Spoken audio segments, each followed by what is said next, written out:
Thank you, Kevin. All right, so we have a very interesting. It's something we've been kind of following, right? The Right. battle with the We followed parents, it last. the parents and the school board. Yep. And we talked about last week, I think. We did. Yep. How Virginia seems to lead the way to freedom over and over again, right? Right. And you are somewhat of a Virginian, right? Yes. You lived yes, in I lived Virginia there 28 years. 28 years. So the big election night in a few different places, but in Virginia particularly, big election night last night, and the Republican won, the conservative won the governorship of Virginia by, what, 3 points or something like that, right? Yeah, So, yeah. It was a close race. Don't get me wrong. yeah, I mean, 2 points, so 2.1 points yeah. according to Politico. Yeah. So then we have a very interesting turn of events because Virginia, who has they have they're very rural, very patriotic, and historically speaking, as kind of a quasi-historian, Virginia has always played a lead role in American history, right? Sure. Here we are again. They did it a few years ago when they refused to succumb to the Second Amendment, the stronger Second Amendment rules, or the infringement on the Second Amendment that Governor Northam Yes.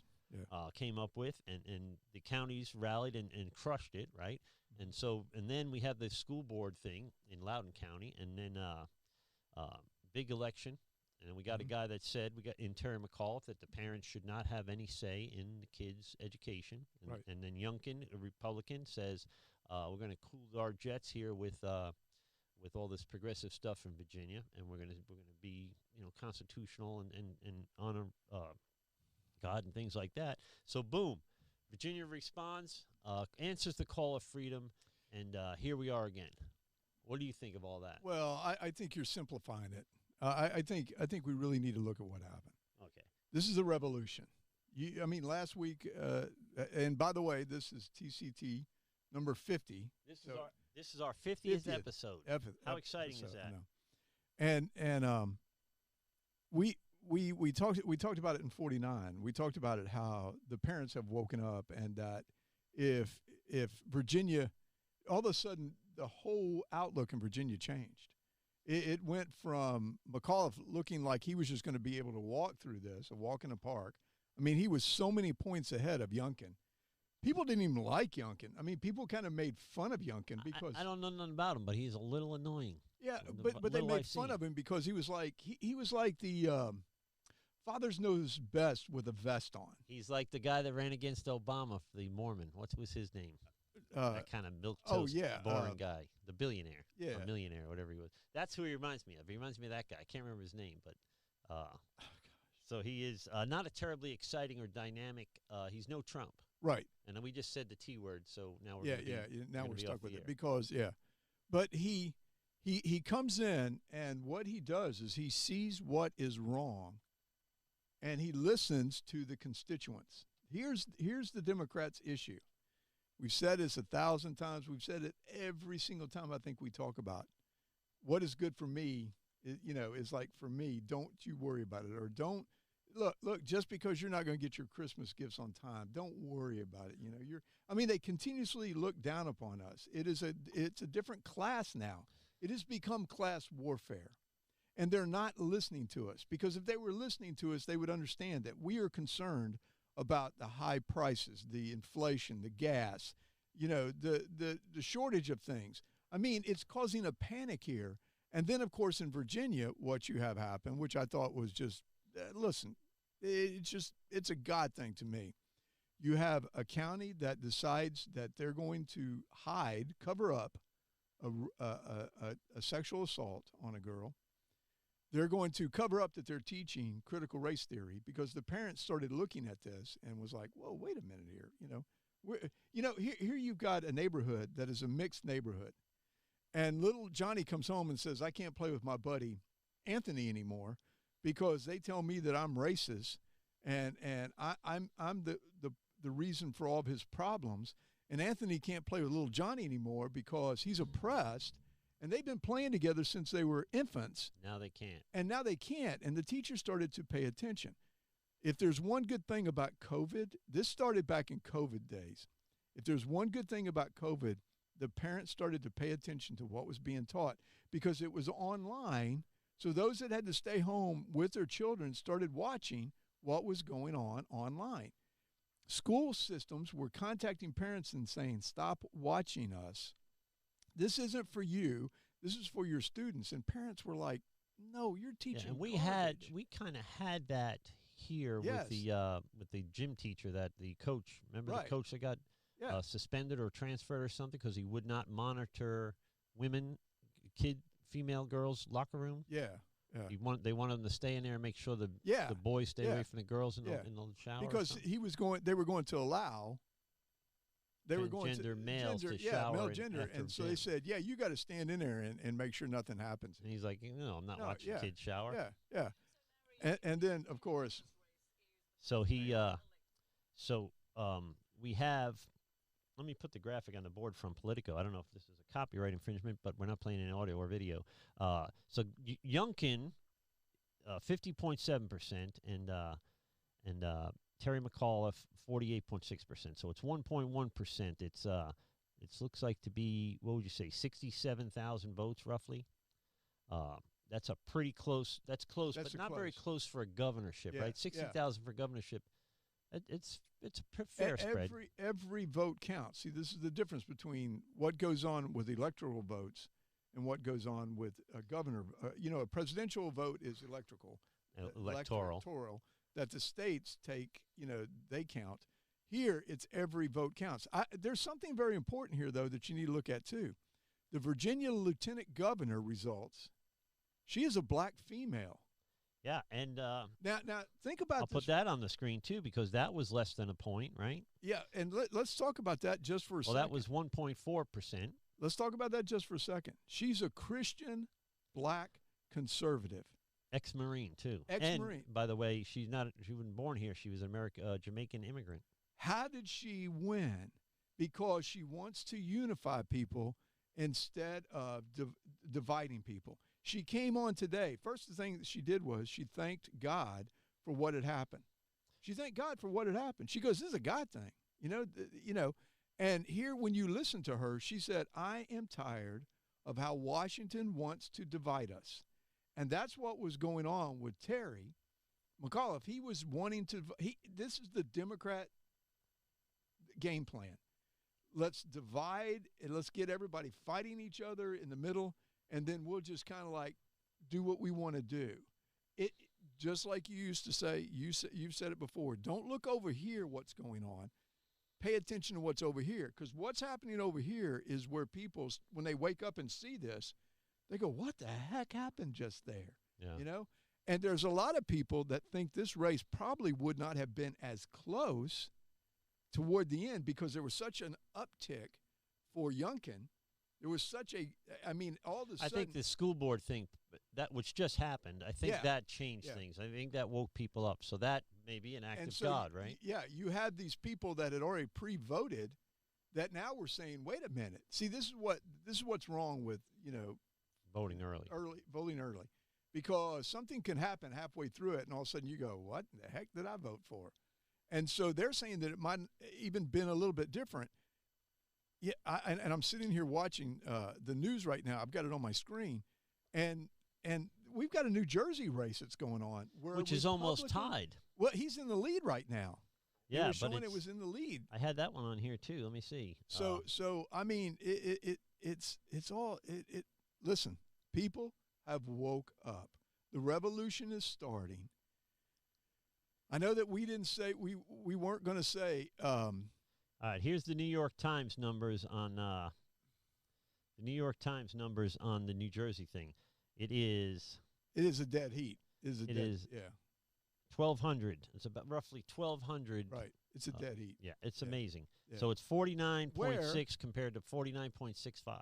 Where they thought that the Democrat in New Jersey would run away with this. Be untouchable. It started out, in fact, it was kind of funny. People weren't even paying attention to this race because they were like, it's New Jersey. What do you think you're going to get? It's a Democratic state. It's always going to be. Joe Biden won 60% or something like it was some unbelievable number there against Trump. And now all of a sudden you've got a dead heat that nobody can explain. Well, I think the well, look, got it on the screen. I'll put it back on the screen. We got the New York City mayor, Curtis Sliwa. Do you remember him? Yeah. He was the vigilante guy. Yeah. He didn't even get 30% of the votes. Eric Adams, the Democrat in New York City. You think New York City would be tired of this by now, but they're not. They've re-upped for more of the same. So I don't know Eric Adams compared to. Well, if I'm not mistaken, Eric Adams was an ex-police officer, or ex-police chief or something like that. Yeah, and so how does he compare to De Blasio in terms of? He's on the different. He says you cannot defund the police. Oh, he's like a centrist. Yeah, he's a centrist. Yeah. He's a centrist. So that's one of the reasons why he is popular. So I didn't really think anything was going to happen there. I mean, I kind of expected Adams to win because he won in the primaries. There was a runoff in the Democrats, and he won in the primaries. By a mile or? A good bit. He was strong. He was strong. So we have maybe a centrist mayor in New York City, you're telling me. Well, let's be realistic. Youngkin is a centrist.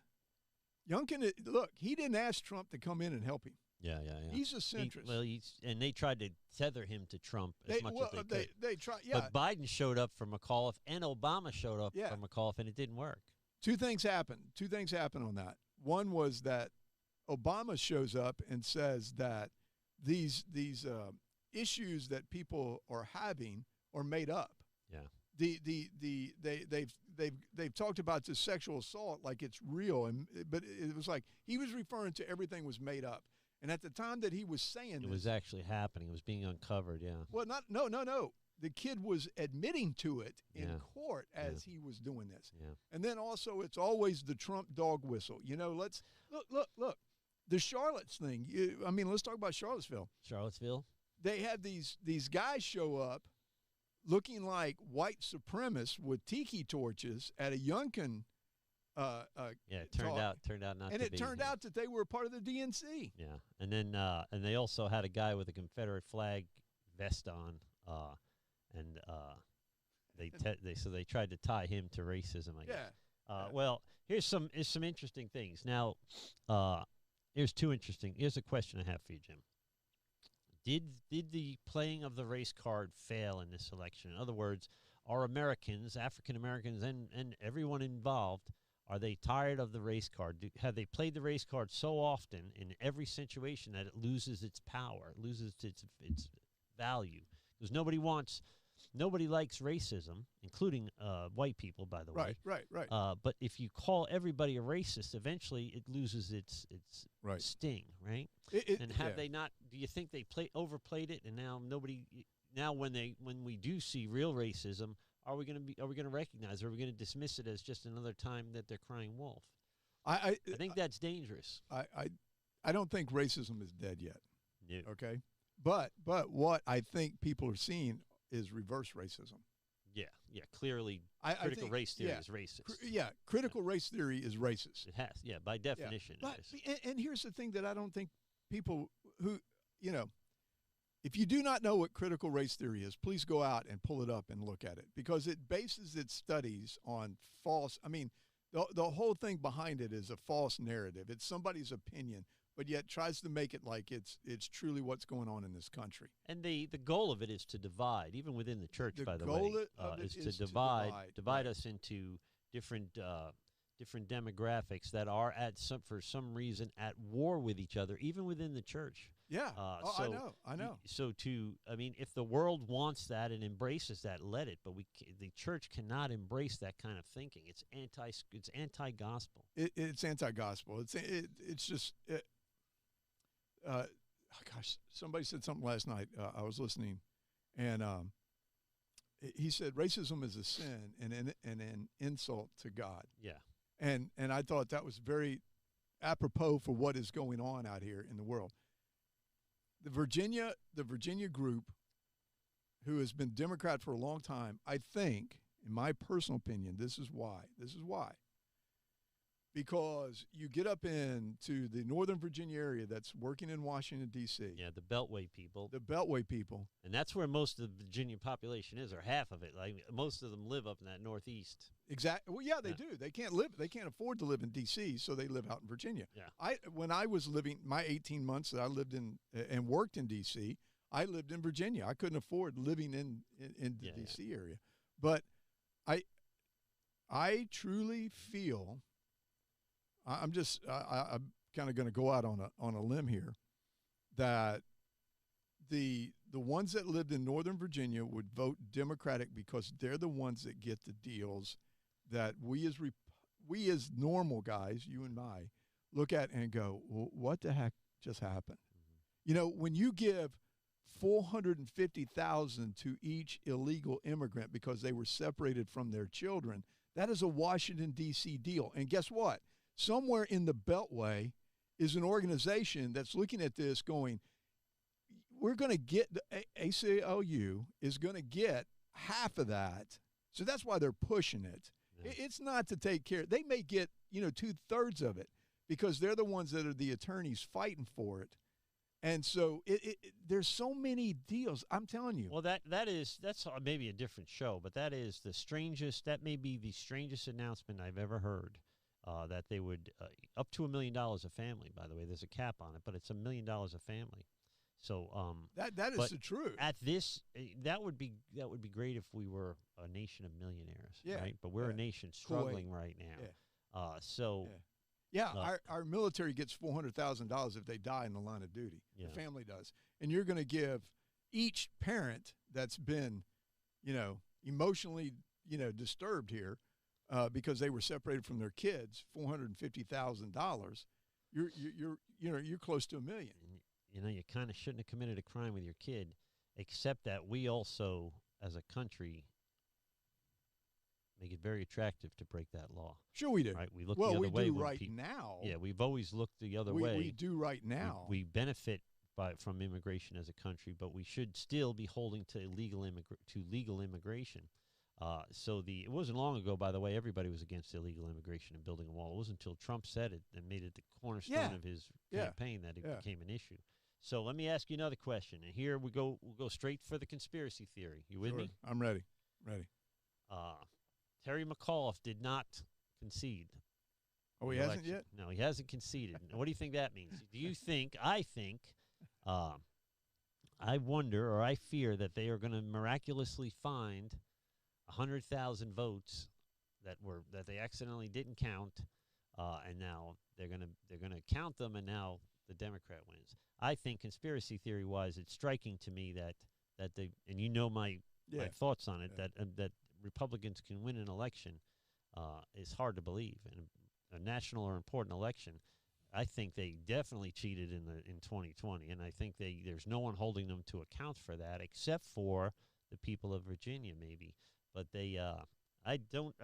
I would not be surprised if I woke up tomorrow morning and they said, "Oh, look, we found all these votes in this county that never, they accidentally didn't turn in their votes, and they all turned out to be votes for the Democrat." Because we kind of saw that in 2020. Well, I'm going to answer your conspiracy, but then I want to get back to the issues that matter. Okay. Even if they turned around and said McAuliffe won, he didn't. The people have spoken. Yeah, and this is the bigger picture. That's the bigger picture. Even if is this a statement for conservatism in America? Yeah, last night there were people that at one point, Youngkin was 10 points ahead at one time. He was 10 points ahead. McAuliffe was 10 points ahead. No. Youngkin was 10 points ahead. Oh, last night you mean? Last night. Okay. And as the votes continued to come on. I noticed that, by the way. You're right. Yeah. As the votes started to come in, he started to go down, down, down. I mean, he was like, 7 points started ahead. To look like 2020. 6 points. Yeah, it did. And I kind of went to bed because there was still, he was 4 points ahead, I think, when I finally went to bed. And I was kind of like, this is too close to call, and I'm not going to be here all night long waiting for it. And so I had the impression that McAuliffe could pull this out. I really did. I mean, I went to bed with that in my mind. The thing of it is, there was a statement made. Joe Biden won Virginia by 11 points. Even if McAuliffe won, he's only looking at 1 or 2 points. Yeah, so it's still a push back to the red. It's still a push back to the red. You have a purple state now. Even if if you go and look at where they were, if you go and look at like the colors where they show you, where all the different, if you look at that, the thing that you had to take in consideration, because you see Alexandria up there, Yeah. that's the Northern Virginia Beltway. But if you go further up, you see that it went red for Youngkin. Well, that's a huge. I mean, that is a statement right there. That is in the area. I don't know if it tells you which area that is, but that's right there in the D.C., Maryland area that normally goes blue because of Washington, D.C. So there's some more red in there. You're saying there's more red counties. They talked about how Youngkin did relative to how Trump did. Let me see if it's in here. I'll have to find it. But they, well, I'm not even showing it on the screen. I guess it would be helpful if we show the people what we're looking at. There's a graphic that shows. So you're saying this tip up here would be more blue normally? Yeah, it would be real blue.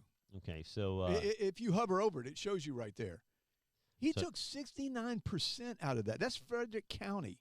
I mean, that's like right up there. There's your Loudoun County. We just had it. Yeah, Loudoun County was there. Yeah, I mean, it was like right there. I mean, this was an embarrassment to the Democratic Party.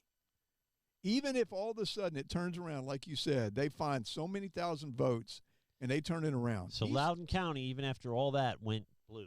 But when this first started, like I said, Obama won that county big. All these counties go big blue. Yeah, so look at that. I know. So 63%, 64%. Fairfax County, look at that. That is D.C. Yeah. That is D.C. Yeah. So, for him to do that well up in that area, that's impressive. I mean, it's a blow to them. So it is. Look. So Youngkin did better in Virginia in every single county than Trump did. Does that? Yes. Is that a recognition of conservative movement, or is that a rebuke of Trump in Virginia? Because he did better in every single county. I'll find the graphic for you.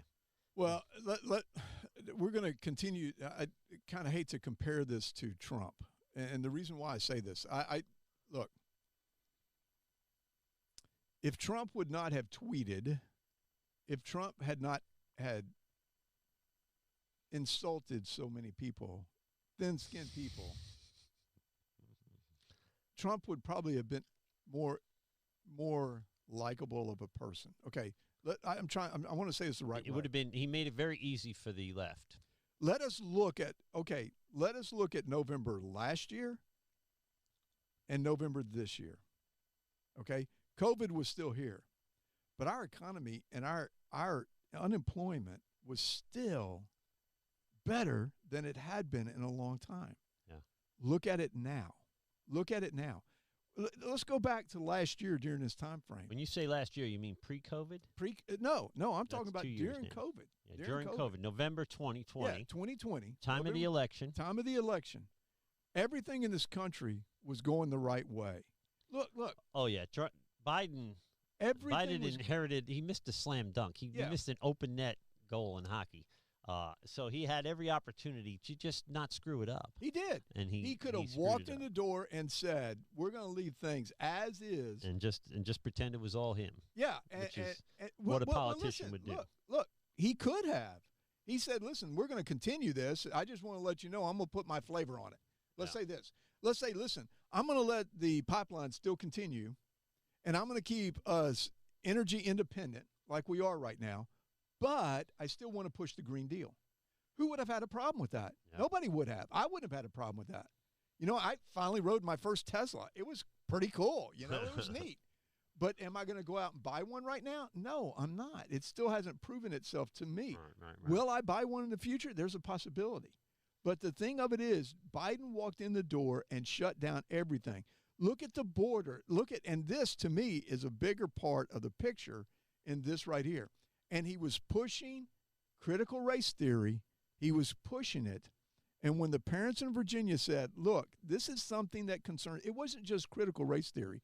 It was also the LGBT movement. That was in there too, because they taught. That was the issue in Loudoun County, really. The teachers were taught, the parents were talking about, there are books in the 5th and 6th grade that are pornography, that when they were reading them at the school board meeting, the school board members said, hey, we're going to stop you now because that should not be, that's not appropriate here. But yet we're going to feed it to our kids. Yeah. Well, that could be a whole nother show. That's to me, that creepy part of that is it's grooming. But look, by the way, at the Attorney General results, also I very know. close. But looks like they're going to have a Republican Attorney General Yes. in Virginia. So Yes. things have really changed. Now, if we harken back 20 years or 15 years, this is a lot like Florida, right? When I first got here, Florida was a blue state. We started to go purple. We never knew what we were going to be. Yep. But now we're consistently every election cycle conservative, getting more conservative. Is that what's happening in Virginia? You think? Well, let's back up on that. We only went red really with Trump. Before that, I think I would have to go back and look, but I think before that we voted for Obama twice. I would have to go back and look. I don't think we were but red. I think in general, a lot of people voted for Obama.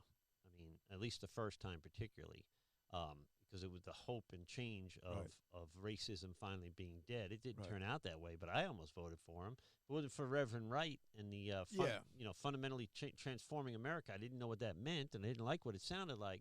I would have voted for the guy. Well, back then. the reason why I didn't vote for him is because I didn't think he had the experience. And you had John McCain, which I didn't like. I'll be honest with you. I never did like John McCain.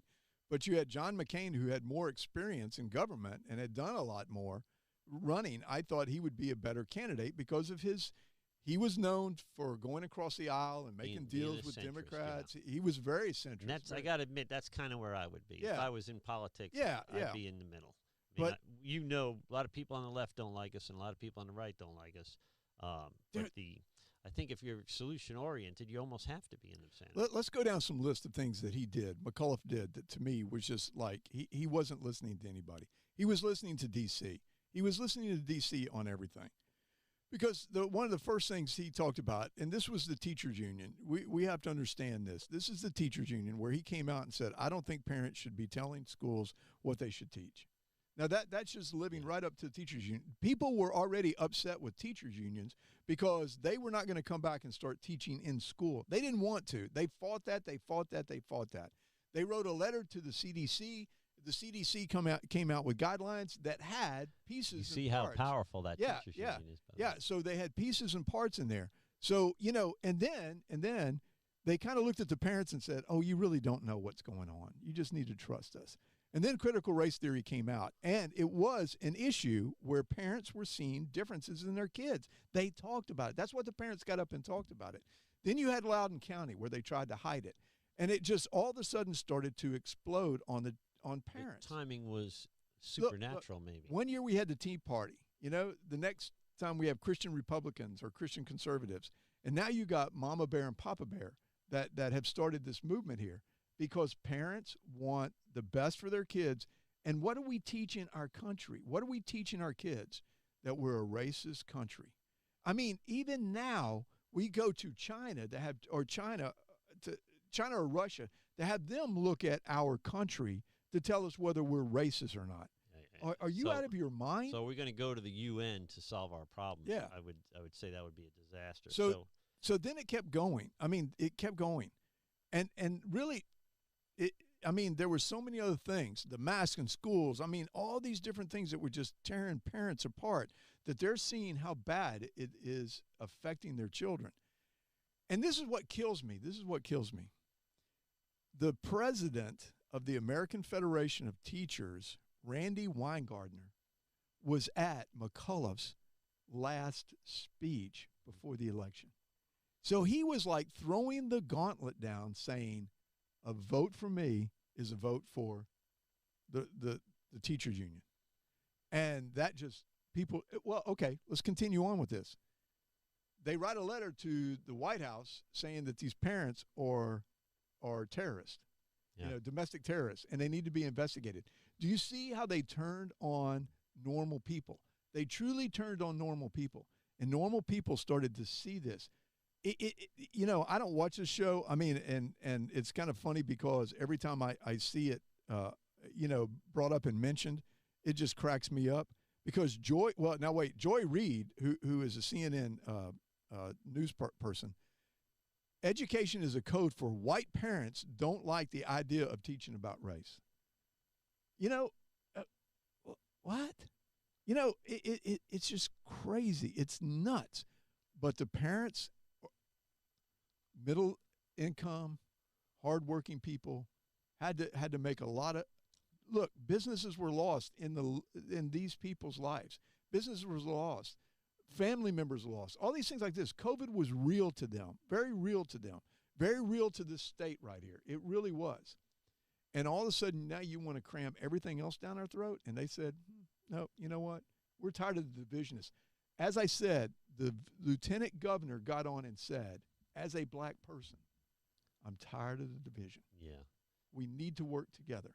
So we're at the halfway mark now, and at the halfway mark, we traditionally begin to fold the current event into how it affects the church.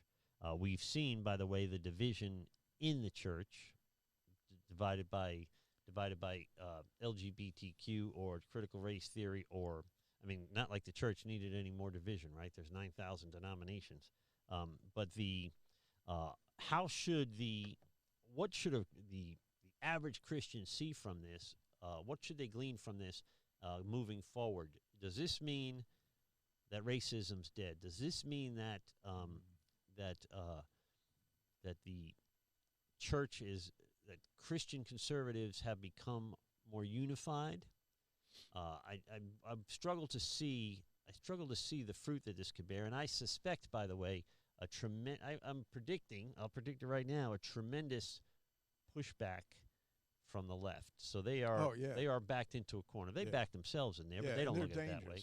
I think they're more dangerous now than they were, because they're going to be willing to do even more than they did in 2020 with the mail-in ballots and the harvesting and all that. Right. They're going to even push harder. They're not going to say the people have spoken.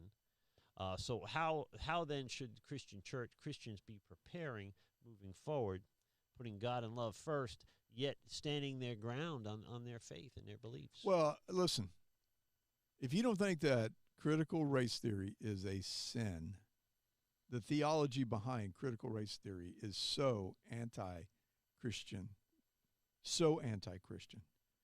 then please contact us. Please tell me why you don't see this as sin, trying to push this. So as Christians, aren't we supposed to stand up against sin? Aren't we supposed to make our voices heard when there's something that is happening that really needs, look, every year Christians in numbers go out and fight for pro-life. Every year they go out and fight for this. You know, Texas passed a law that is so anti-pro-choice that how did that happen? You're not going to sit here and tell me that there wasn't a lot of Christians that stood up in this and said enough is enough. Now, do you think you're going to see that in places like Virginia, Georgia? I'm surprised we haven't seen it in Florida even. Well, let me go back to this. If you were to go back and the governor that's there now, if you were to go back and listen to the things that he said about a baby being born, laying it on a table, making it comfortable till they decided whether or not it was going to live or not. If that isn't in the back of some of their minds, I'm really kind of surprised. That would have been an easy one to really stir up, you know. And here is the problem, I think, is with the balance of power right now. If a Republican said something, even the antithetical to that, but that profound, all hell would break loose. Oh gosh, it would. So we would be baby murderers. Yeah. So if one of the Trump kids was on a laptop smoking crack and with minor underage girls, we'd still be talking about it. Okay. Don't you suspect, or do you fear that the balance of power is so far to the left that even the American people can't peacefully bring it back? No, I don't. I think we peacefully brought it back. I had this conversation this morning with someone that said this is a statement of the American people, the regular blue-collar ham and eggers still hold the power in this country. Do you think that the totalitarian left is going to just allow the people to have that power? Listen, I truly believe that the left is going to do everything that they can to bring power back into play. But we, as the everyday citizens in this country, have awoke, not become woke, but have awoke to what's going on by just the state of Virginia, and let's see what happens in New Jersey. Yeah. And New Jersey. And this is a strong statement. See, okay, here's your strong statement. New Jersey's a big state, by the way. A lot of people live in New Jersey. Here's your strong statement. If they can turn Virginia red and they can turn New Jersey red, that means we can turn any state red. That's the statement. That is the statement. That should how will the left respond to that? See, they can't use code now. Will they try? So I've always, in the last 5 or 10 years, I've always thought to myself, well, this should be enough for them to say, listen, these policies, we got to shelve them for a while. We got to reorganize, get back to the center. I'm consistently shocked by the left's losing and then moving even further away from the center. Is it gonna happen again? If we were to talk about what's going on in D.C. right now, there is a bipartisan bill for infrastructures that would pass right now. But because it does not have the liberal left's stuff in it, they don't want to pass it. Right. They're holding the infrastructure. It. Yeah. They're holding their own bill hostage so they can get all their stuff. One that was a bipartisan bill that was ready to be passed, they're holding it hostage until they get their Build Back Better plan, which has all of these liberal agendas in there. And we have senators who are Democrats that are standing up and saying, no. I'm not going to do this until I know how it's going to affect the economy of the country. Yeah. I have to say this. Joe Manchin, if you ever happen to listen to us, I'm proud of you for standing up. Because one of the things they want to do, and he's in West Virginia, they want to completely gut everything involving coal and all those different things like that for the Green Deal, the new Green Deal. And that is his bread and butter in his state. And he knows that if he votes for that and it causes more difficulty, he'll never make it again. Manchin's Ohio, right? I thought he was West Virginia. Is he West Virginia? Maybe I thought he was. I have no idea. But I'm by the way, I think clean renewable energy is the way to go, but it's not its time yet. So I don't think we can jump out of the ship hoping another ship comes along. Does that West make Virginia. sense? Yeah, he's West Virginia. West Virginia. So so I think dumping some money in research responsibly into those things is important. Except do we abandon the ship we have, hoping that another ship comes by in time to save us? You can't. No, that's stupid. Yeah. You're afloat in the ship right now, and you want to just go ahead and pull the plug out the bottom of it and say, well, eventually we're going to have this. We'll create the need for another ship by sinking this ship. Yeah. Well, what if the other ship doesn't come? Yeah. So we got to. Well, there's delays in it. There's problems with it. Look, we've already had trouble with it. Solar and wind, which I'm a proponent of both. I mean, they need to figure out how to heat the turbines, right? Texas showed us that last year. Yeah. They didn't expect to have such a freeze. They did, and they ran out of electricity. How do they run in the northern states? There's one in Iowa that I drive by all the time when I'm up there in Iowa, and it's just sitting there. It's not moving. It's not going to move because it froze last year, and it ruined a bunch of the parts. So they've got to figure out how to heat the motor of that somehow that it doesn't freeze and keeps spinning. So until we have something that we can truly trust, listen, cars going electric, like I said, I rode in but the impact, as we speak, the impact on the environment to go to electric cars is worse than coal, right? So what it takes to get the batteries for an electric car is destroying the environment. So that's not the answer yet. And plus, we have to get a lot of our parts from China, which makes us beholden to China, which is one of these things that if we continue to do that, look, Biden right now is begging the OPEC and Russia for oil. What the heck? Yeah, we got our own. So how do Christians look at this? Let's go back to that because I think it's very important. We have to look at what's the best for everybody, not the best for the elite. Everybody in the country, though, not everybody in the world. Is that what you're saying? I mean, you're talking about being like when we're prosperous, America first type of. How can you take care of other people, other countries, unless you're stable? You can't take care of yourself. You can't. Yeah. You can't. Even the Bible teaches us that. You have to take care of yourself first. God says, love your neighbor as you love yourself. Well, if you don't love yourself, how can you love your neighbor? And if you don't have your foundation on stone rather than sand, it's not going to work. So I've admitted to being a nationalist and upset people, but I think we have two very different definitions of what a nationalist means. Mm-hmm. When I say I'm a nationalist, they see a white hood on my head. Right. I say America has to put America first. Doesn't mean we can't be charitable outside of meeting our needs. We can have a free market that offers social programs, but we need the free market to offer the social programs. It's the Scandinavian countries didn't abandon capitalism to be for socialism. They used their capitalism to support their socialism. Something like that I'm not 100% against, so long as we're taking care of people that can't take care of themselves. That's we were talking about everybody being a millionaire, and and please, if I say this wrong, don't jump up and down and go, oh, when Kuwait was invaded and we went over there, kicked Hussein out. One of the things that I found interesting was that there was no poverty in that country. And the reason why was because everybody that was a millionaire took care of everybody else. So you didn't have the poverty that you did over here. Listen, if our millionaires would work more toward taking care of everybody else instead of the politics that they're involved in, we would be a better country.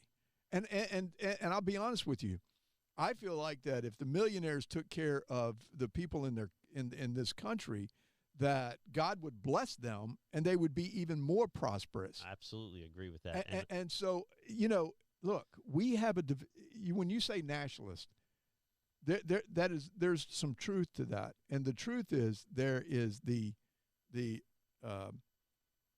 bourgeoisie, as my daughter would love to say, that is telling us, just don't look behind the curtain. Let us worry about it. Let us worry about it. You're not qualified to think for yourself. You cannot. And then there's those like us that say, whoa, wait a minute. Capitalism is the only reason I'm where I'm at right now. I'm not a millionaire, but because I followed the system and followed by the rules and did what I was supposed to do, I am doing well right now. Yeah. But you want to take more away from me every day with inflation, high price in gases, and stuff like this, and then tell me that I'm a racist. I've been watching a lot of stuff on economics, and my prognosis isn't good in that arena either. But it's in none of them. So the what we need to avoid, well, it's a whole nother show, but hyperinflation is a black hole that nobody's ever escaped from, and we need to be thinking in terms of avoiding hyperinflation. So we have what I would say this morning so far is a conservative victory, right? We can enjoy that. We could admire the fact that it's Virginia once again that put their foot down and said, "Give Patrick Henry, Virginian, give me freedom or give me death." It may be that move, but I don't see a political left back into a corner that's going to regroup or lick their wounds. They're going to pull out all the stops again like they did in 2020. Well, it's going to be interesting. I really want to see what they blame it on. I want to see what they blame it on. The laws is in Virginia.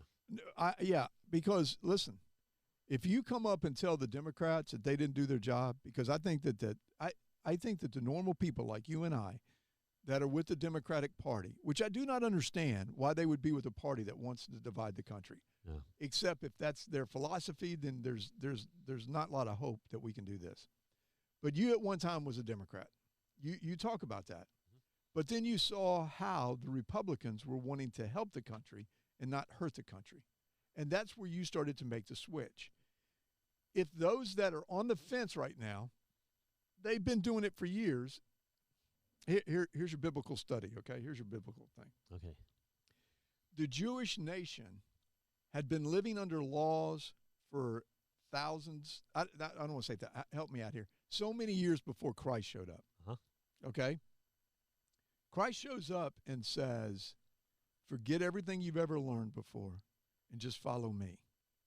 You follow me, this is where you're going to get everlasting life. This is where you're going to get closer to the Father. All these different things like this. And the Jewish Christians that accepted Christ still battled with years of training on the 600 and some odd laws that they had to follow. When Christ, Paul, everybody you could think of said, listen, you cannot live a perfect life. You'll never make it. So trust in Christ, understand what grace is, and quit bickering over those laws that have really restricted you from having a true relationship with God. Before those 600 some odd laws were created, Abraham had one of the most closest relationship with God besides Moses and all the others.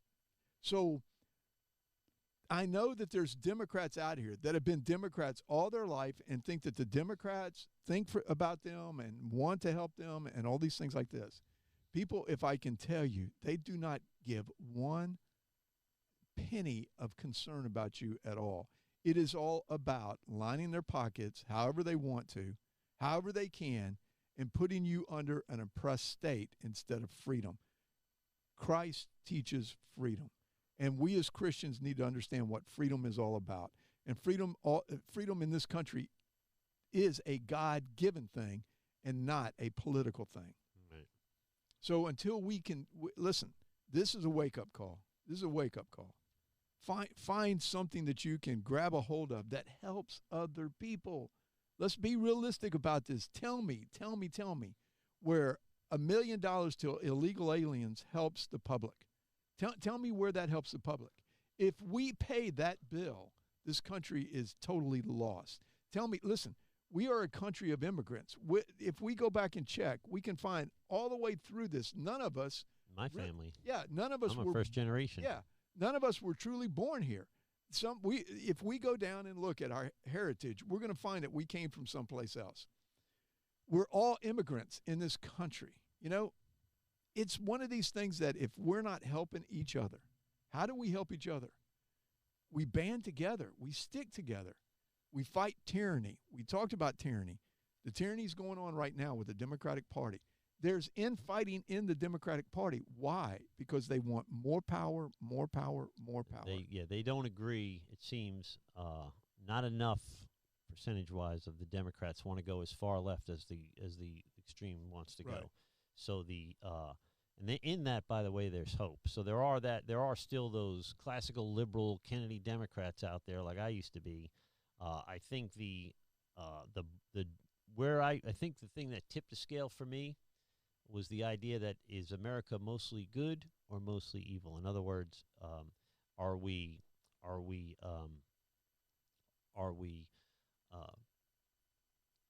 a great nation that's made mistakes, or are we a horrible nation that's made some good moves? And I say that we're a great nation that's made mistakes. Sure, I agree. We're a great people that have, but not a perfect people, Right. right? But have we not grown and learned from every mistake we've ever made? Name any country that's perfect. Yeah. Please name any country that's perfect. And let's go back and look at their history. Yeah. Name any country. Not even Israel. Not go back even and look at Israel. Yeah. So the argument of when America was great, very disheartening to me. I was watching a podcast of a Navy SEAL who had other Navy SEALs or Special Forces guys, two black dudes, on the show, and they said, when was America ever great? And the white host, couldn't come up with anything either. Now, these are three military guys, and I'm a plumber, and I could name off a couple, 3 times when America was great, right? When we ended slavery, right? Sure. We fought a war to end slavery. Sure. We liberated Europe from tyranny. Yeah. That was pretty great. We've done a lot of great things. Yeah. The Civil Rights Act. The Civil Rights Act, There's an endless stream of great things that this Christian nation has done. We nominated a black president. Here's the crazy thing. I was fooling around with a family member whose name will be anonymous. We'll wrap it up here in a minute. But I was fooling around with a family member who I haven't spoken to since the election or hadn't had the chance to speak to. And I said I was kind of poking at Biden a little bit, right? Because I know they voted for Biden, school teacher. Yeah. And I was shocked. I got to say, I was shocked that they thought he was doing a pretty damn good job. And they were convinced of it. And these are not uneducated. They're not uneducated. They're more indoctrinated. But they were convinced that he was doing a pretty damn good job and that really the problems we have were still Trump's problems.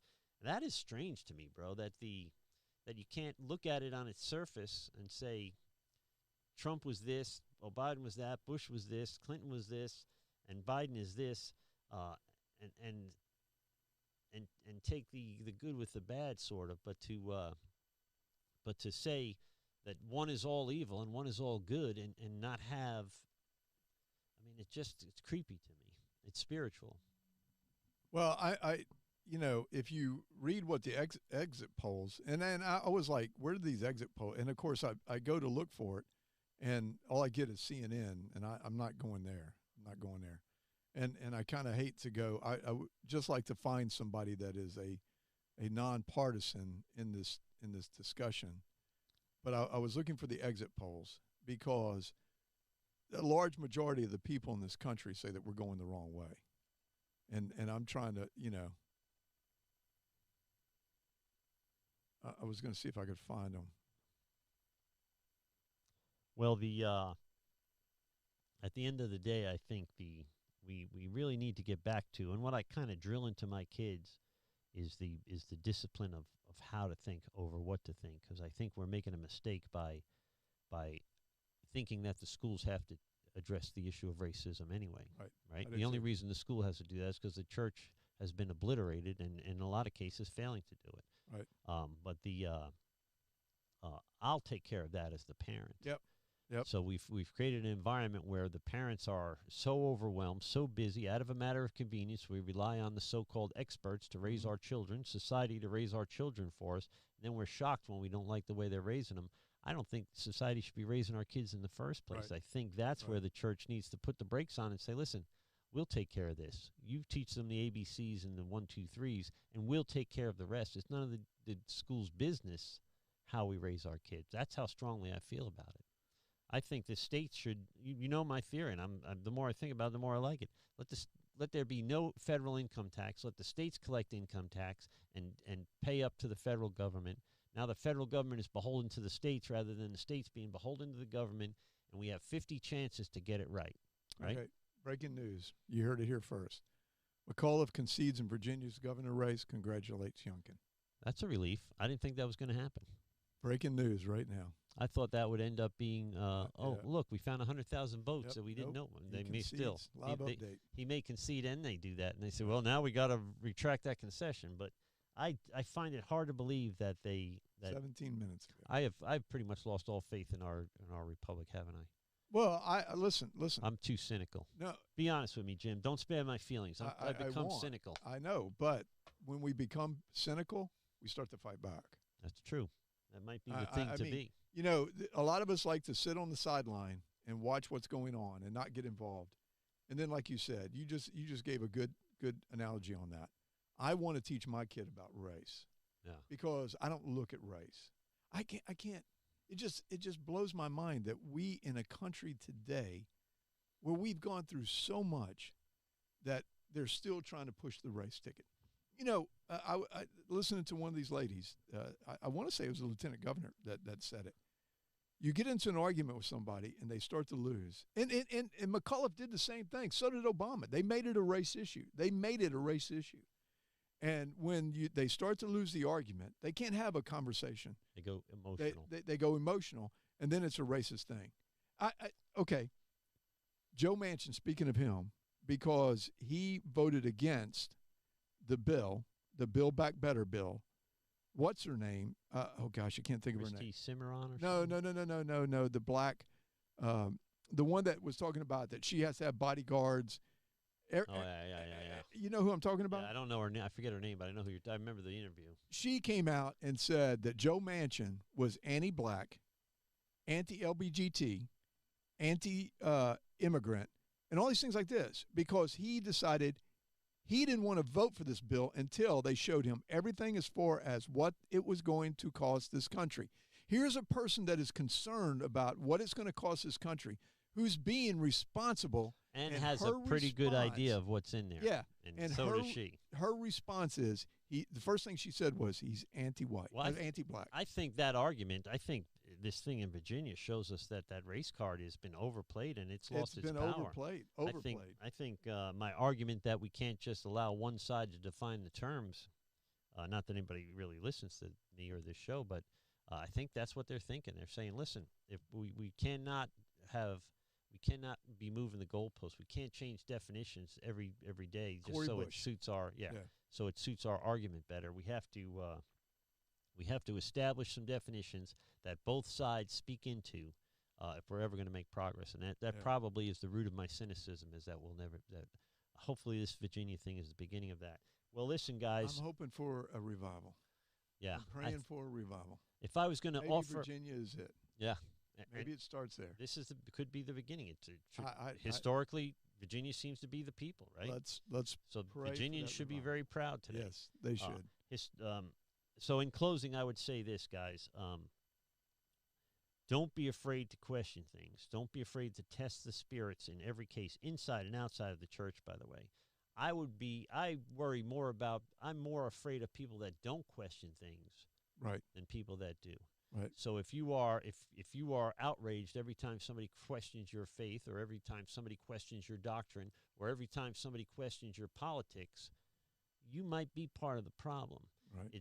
We want people asking questions and challenging each other. The Socratic method: ask each other questions and come to and make progress in thought, right, and reason. So my advice would be weary of people that are leery of people. Be leery of people that are leery of people that ask questions, right, that challenge the status quo, because I think we have to do that. We see it in science, we see it in politics, and we see it in religion. And I think consistently, it's antithetical to any kind of real progress at all, inside and outside of the church. And the second part of that is that when people do ask questions, have a good answer. Yeah. Don't criticize them for the questions. Don't go. I mean, Paul talked about it in Romans. He said, young Christians are going to ask questions. Please, you older Christians, don't come down. Yeah. Be patient with them. Yeah. Be patient with them. So we have a lot of people that ask questions, My friend was asking me questions on, why this and why that, because he's got a business that he runs that, he doesn't have the time to pay attention like I do to what's being said. I mean, you and I say things and we look at each other and go, where'd you read that? And we got to go out and look for it because we're out here scouring the internet to see these things. And we're looking at all different sides. I mean, it's, listen, Cori Bush, I know more about her than I really want to. But because I know about her is because of the things that she says that we have to be paying attention to. We have to be watching out for. It is the different tentacles of the same beast, and so the church has to be very aware of anything that comes against or dilutes the gospel message. Right. So it is that we base. That is our foundation of stone, right? Right. Is the gospel message, and so we need to stick to that. So the idea that pure religion is to take care of widows and orphans, and the left would make the argument that, well, we should be having social programs then. But the Bible doesn't say. The Bible says you personally take care of widows and orphans, not the government. We didn't render unto Caesar or unto the temple for them to turn back and take care of do our charity for us. Yeah. I mean, that's like trusting a mouse with the cheese. Well, and we're God-led in who we give to, where they're more power-led. Yeah. Because what's going to bring me the most power? Illegal aliens. That's going to bring them more power. So we love you guys. Thank you for watching as always, and we'll see you next. No, I'm leaving town tomorrow. I'll be back. You're leaving town tomorrow, and I'm being dropped behind enemy lines tomorrow morning. I'm going to be in New York City. Pray for Kevin. He's going between. It's like I told my brother who lives in Staten Island. I said it's like for me, it's like going from West Germany to East Germany in the '80s. And he said, "Well, if it makes you feel any better, Staten Island is like the Florida of New York City." Okay. So everybody I'll be the only one vaccinated up there probably. All right, we love you guys. We'll see you next week. I don't know what topic we'll do. I don't know when we're going to do this next week because the news never fails. When are you going to be back? I'll be back Monday. So the news never fails to give us something to talk about. Could we? What time are you getting back Monday? We'll talk about this off air. Yeah. We'll talk about this off air. All right, we love you. God bless this country. God bless Virginia. Thank you very much for getting together and showing us what we can look forward to in the future. And Jim and I are going to stop wearing the same color shirts. If you go through our YouTube channel and look at the thumbnails, for some reason we always have the same color shirt on today. And we don't plan this. No, we barely speak to each other before the show. Yeah. We text back and forth. Anyway, we love you guys. We'll see you next week. God bless. Bye-bye.